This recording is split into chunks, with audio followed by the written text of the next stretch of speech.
These are the peatlands of Patagonia, a fragile ecosystem that acts as a natural carbon sink, absorbing and storing great amounts of carbon dioxide from the atmosphere.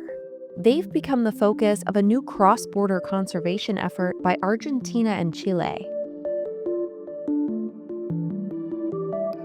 The peatlands are at risk from drainage, land use changes, invasive species, and unsustainable harvesting.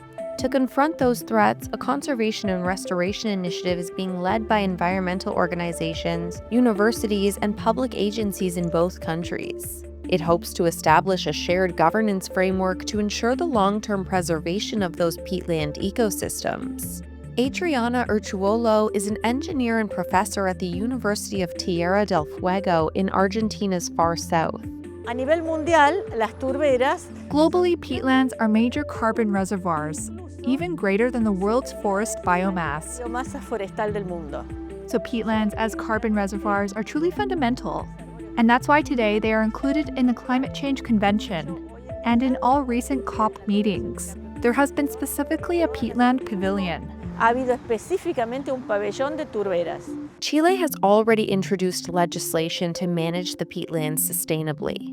Urchuolo says that's essential because without proper legislation, the wetlands could quickly disappear, and with them, 10,000 years of biological history. Roy McKenzie is a researcher at the Cape Horn International Center and the Millennium Institute for Biodiversity of Antarctic and Subantarctic Ecosystems in Chile. He said upsetting the balance in the peatlands risks transforming them from an asset in the fight against climate change to a problem. Es una tremenda ventaja contar con turberas que son prístinas. It's a tremendous advantage to have pristine peatlands, precisely because they are balanced and mainly function as carbon sinks rather than carbon emitters, unless we intervene and unbalance the fundamental pillars that make up peatlands, which are water, peat, and pom-pom moss. Las turberas, que son el agua, la turba y el musgo. And in that case, the imbalance transforms peatlands from carbon sinks to carbon emitters, and that is what we must avoid at all costs.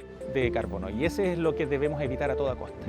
Under the joint initiative, scientists and conservationists aim to protect Patagonia's peatlands from imminent threats and preserve their ecological and climate benefits.